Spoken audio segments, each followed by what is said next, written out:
que no se leen, sino que se experimentan. Libros que nos sumergen en una atmósfera tan densa que cuando acabamos la última página, el mundo exterior nos parece extraño, como si hubiéramos despertado de un sueño muy profundo. Imposible decir adiós de Han Kang es uno de esos. Esta novela de la novel coreana fue originalmente publicada en 2021. Nos lleva a un territorio liminal donde la memoria, el trauma y la naturaleza se entrelazan de una forma hermosa, pero dura. No es una novela fácil y tampoco pretende serlo. Es un texto que exige de nosotros la disposición de dejarnos llevar por sus ritmos lentos, sus susurros, sus silencios. Hoy nos vamos a adentrar en ella. Es un lugar donde la nieve no es solo nieve, donde una pájara no es solo un ave y donde hay heridas y mujeres y memorias que trascienden generaciones. Desde las primeras páginas de Imposible decir adiós nos damos cuenta de que es una narrativa diferente. Los personajes humanos hablan en murmullos, se comunican a través de sombras, existen en un estado perpetuo de duermevela. En cambio, hay otros protagonistas que cobran vida de manera arrolladora.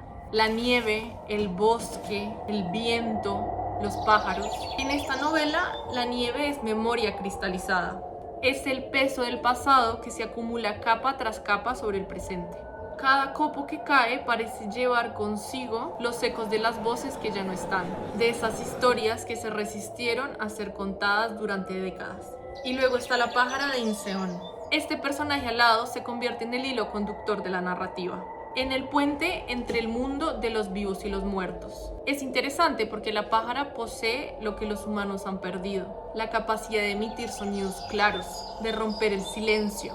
Es impresionante cómo Han Kang invierte las jerarquías tradicionales de la narrativa. Mientras los humanos se desvanecen en susurros, la naturaleza cobra un protagonismo sonoro. El crujir de las ramas, el golpeteo de la nieve, el viento sobre las ventanas, el canto de los pájaros. Estos sonidos se vuelven más reales o más presentes que las voces humanas. Es una inversión que no es casual. Refleja el estado real de los personajes, seres humanos que han sido silenciados por décadas, por la historia, y la naturaleza entonces se convierte en su voz, en su forma de existir en el mundo cuando las palabras ya no alcanzan. Es muy interesante de esta novela la forma en que gran cantidad de los personajes son mencionados nada más de forma indirecta.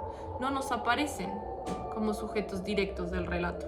Son mencionados de forma oblicua, como fantasmas que se materializan en la narrativa. El padre de Inseon, por ejemplo, es una figura que se dibuja a través de sus silencios, de sus ausencias. Su tío también existe en los márgenes del relato como un cuerpo nunca encontrado. Durante la masacre de Jeju, ocurrida entre 1948 y 1954, miles de hombres fueron asesinados o desaparecidos. Las familias quedaron fragmentadas, marcadas por vacíos que obviamente nunca pudieron ser llenados. Y en contraste de estas figuras evanescentes quedaron las mujeres, que ojo, aunque Inseon o la madre de Inseon son quienes sostienen el peso de la narrativa, son quienes intentan darle forma a lo informe, quienes están buscando palabras para lo que no puede ser dicho, quienes están intentando con su espalda no dejar que la memoria desaparezca. Aún así, ellas no fueron simplemente espectadoras del horror. No se limitaron a quedar viudas, a verlo todo a través de la casa. No, ellas también fueron víctimas directas. Las niñas, las madres, las ancianas. Han Kang entiende esto profundamente. En su novela, las mujeres no cargan solo con sus propios traumas, sino con los de toda la familia, con los de toda la comunidad.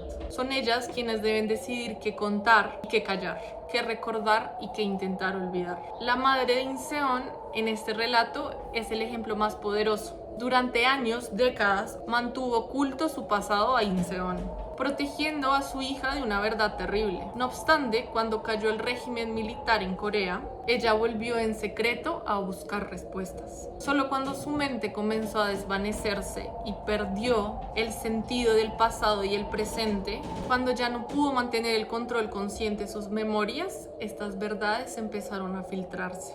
Pero, ¿de qué verdades estamos hablando? El levantamiento y masacre de Jeju ocurrieron entre el 1 de marzo de 1947 y el 21 de septiembre de 1954. en el periodo posterior a la independencia de Japón y cuando el mundo se preparaba para la Guerra Fría. Había miles de isleños que se oponían a la división de la península, ya saben, entre Corea del Sur y Corea del Norte, y se manifestaban en contra de esto y de las elecciones que se produjeron en Corea del Sur en el año 1948. El 3 de abril de este año, la policía de Jeju disparó contra los manifestantes que conmemoraban el fin de la ocupación japonesa en el territorio. Indignados por ello, los vecinos atacaron 12 comisarías y edificios gubernamentales. Este evento marcó una represión brutal que duraría años. Las cifras son devastadoras y varían según las fuentes, obviamente. Entre 30.000 y 60.000 personas murieron durante la misma como consecuencia de la represión del ejército coreano. Hubo un asesinato entre 14.000 y 30.000 personas, es decir, el 10% de los habitantes de la isla de Jeju, por ser simpatizantes rojos o comunistas. Este conflicto debe entenderse en el marco de una emergente guerra fría. La península coreana estaba dividida entre la ocupación soviética al norte y la ocupación estadounidense al sur. Y pues los habitantes de Jeju se oponían tanto a esta división como a las elecciones que legitimarían estos dos estados coreanos distintos. Durante más de medio siglo, hablar de las masacres en Jeju era tabú en Corea del Sur. Las familias de los asesinados vivieron con el estigma de ser rojos, de ser simpatizantes comunistas. Incluso las personas que mencionaban la masacre podían ser torturadas o condenadas a largas penas de prisión. Incluso en 1992, imagínense cuánto tiempo después, el gobierno del presidente Roh Tae-woo cerró una cueva donde se habían descubierto restos de víctimas de la masacre. Pero bueno, después de la democratización y el paso de la década de los 90, el gobierno se ha disculpado y ha intentado entrever las magnitudes de la masacre que ocurrió en la isla. En marzo de 2009, una comisión de la verdad y la reconciliación afirmó que al menos 20.000 personas encarceladas por participar en estos actos comunistas de los levantamientos en Jeju, Jeosu y Suncheon fueron masacrados en 20 prisiones distintas de Corea del Sur cuando comenzó la Guerra de Corea. Porque la mamá de Inseon escondió esta verdad en su dimensión familiar tantos años, es una respuesta compleja. Por un lado está el deseo de proteger. ¿Qué madre querría que su hija cargara con el peso de ese horror? Por otro lado está también la supervivencia. En una sociedad que quiere olvidarlo, hablar del pasado es peligroso. Y ahí entonces, antes de enterarnos de todo esto, llegamos a uno de los momentos más hermosos de la novela. Cuando la narradora, que es una narradora testigo, no es la verdadera protagonista de la historia, llega a la cabaña de Inseon, se queda dormida y despierta al día siguiente. Aquí la narrativa abandona definitivamente cualquier pretensión de realismo tradicional. En este punto, la frontera entre lo real y lo espiritual, entre la vida y la muerte, se desdibujan por completo. ¿Qué pasó durante esas horas perdidas? Durante esas horas de sueño. Han Kang no nos lo dice, no nos da respuestas definitivas y esa ambigüedad es precisamente su fuerza. Y este deslizamiento hacia lo inexplicable no es una forma de evadir la realidad, sino de mirarla más profundamente. Los sueños, las visiones, las visitas a otros planos de conciencia, la muerte, estos se convierten en territorios donde es posible extraer la verdad de otro modo, donde se puede hablar de lo que siempre se ha callado. En 2024, Han Kang se convirtió en la primera mujer coreana en recibir el Nobel de Literatura. El reconocimiento llegó después de décadas de trabajo. La vegetariana, su novela más conocida internacionalmente, ya había establecido su reputación como una escritora que no le huía a los temas incómodos.